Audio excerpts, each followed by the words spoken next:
تو ہم سبق بھولے بیٹھے ہیں میرے دوستو، یہ بات ہم بھولے بیٹھے ہیں۔ اخرجت للناس، ہمیں اللہ نے ساری انسانیت کے نفع کے لیے نکالا ہے، اور نفع کیا ہے؟ ہاں کچھ سناؤں تمہیں؟ ہاں تو نے پوچھی ہے امامت کی حقیقت مجھ سے، تو نے پوچھی ہے امامت کی حقیقت مجھ سے، حق تجھے میری طرح صاحب اسرار کرے،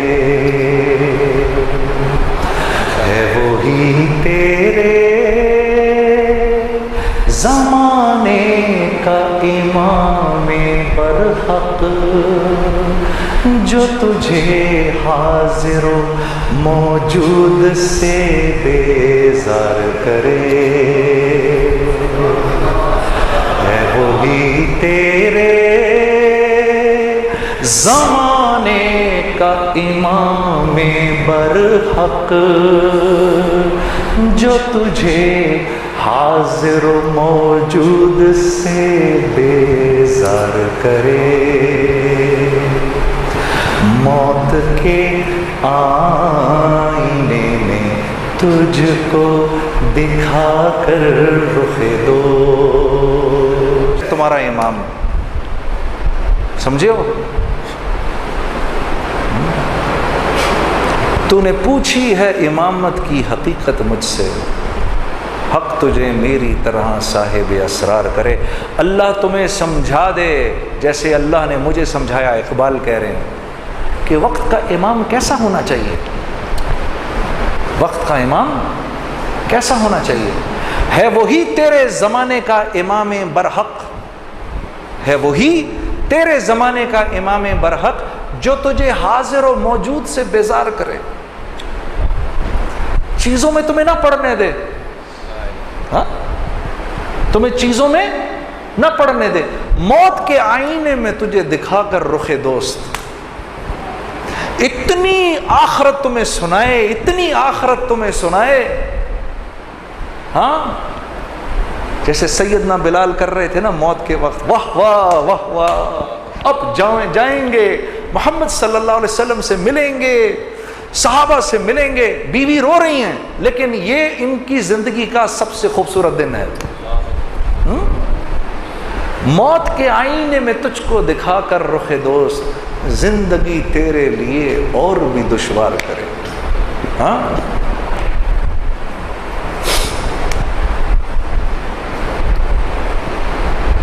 ہاں دے کے احساس ضیاء تیرا لہو گرما دے، جو اس امت کا نقصان ہوا ہے اس کا تمہیں احساس دلا کر تمہارے خون کو گرما دے کہ اس امت کا کتنا بڑا نقصان ہوا ہے، فقر کی سان چڑھا کر تمہیں تلوار کرے۔ سان جانتے ہو کس کو کہتے ہیں؟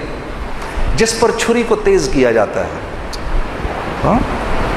فقر فقیر ہونے کو نہیں کہتے، میرے نوجوان ساتھی بیٹھے، فقر فقیر ہونے کا نام نہیں ہے، فقر اس کیفیت کا نام ہے جب یہ جو ملک و مال سے ہونے کا یقین جب دل سے نکل جاتا ہے نا، یہ فقر کی کیفیت ہے۔ تو وہ کہہ رہا ہے فقر کی سان چڑھا کر تجھے تلوار کرے، اس سان کے اوپر تجھ کو تیز کرے جس میں دنیا اور مال کی محبت نہ ہو۔ تو اقبال کہہ رہا ہے وہ تمہارا اصل امام ہے میرے دوستو۔ تو باہر نکلو، اللہ کے راستے میں نکلو، یہ سب سے زیادہ بولو، ملک و مال سے نہیں ہوگا۔ کل حاجی صاحب سے ملاقات ہوئی، میں تو یہ حضرات تو بڑے پرانے، 18 سال پہلے جو لفظ ان سے سنا تھا وہی پھر بول رہے تھے، 18 سال پہلے جو سنی ان سے باتیں وہی باتیں۔ میں بنگلہ دیش بیٹھا ہوا تھا پچھلے اجتماع پر،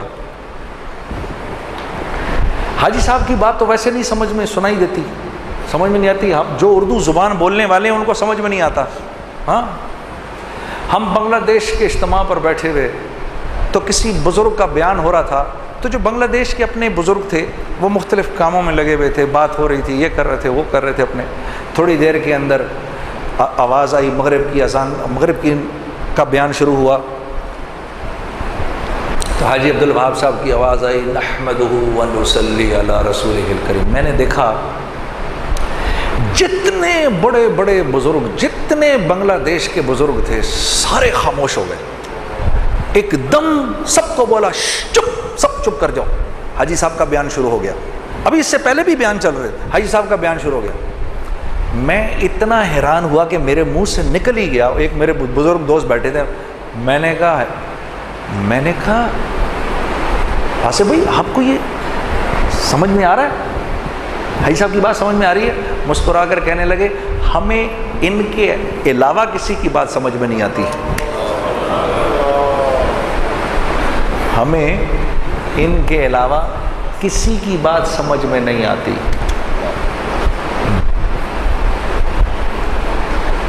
تو ہمارا اپنا یہ قصور ہے میرے دوستو. مجھے معاف کرنا، میں بڑی بڑی باتیں کر گیا، میں ہاتھ جوڑ کے معافی مانگتا ہوں. میں اللہ سے یہ درخواست کرتا ہوں، اللہ سے دعا کرتا ہوں میری پکڑ نہ ہو اس بات پر. لیکن میں آپ کو ایک غم آپ کے ساتھ شیئر کرنے آیا، آپ کو بتانے آیا کہ باہر دنیا اس وقت کفر میں مر رہی ہے. ان کا کفر ان کو کھا گیا ہے، وہ اپنے کفر کی وجہ سے انتہائی تکلیف میں ہیں. وہ کلمہ اس لیے نہیں پڑھ پا رہے کہ جو چیزیں اس وقت ان کے ہاں مقرب ہیں وہی چیزیں اس وقت مسلمانوں میں بھی مقرب ہیں. انہیں کوئی وہاں سے نکالنے والا نہیں ہے، انہیں کوئی اللہ رسول کی بات کرنے والا نہیں ہے. آؤ ہمارے پاس علاج ہے، ہم تمہیں بتاتے ہیں تمہارے مسئلے کا حل.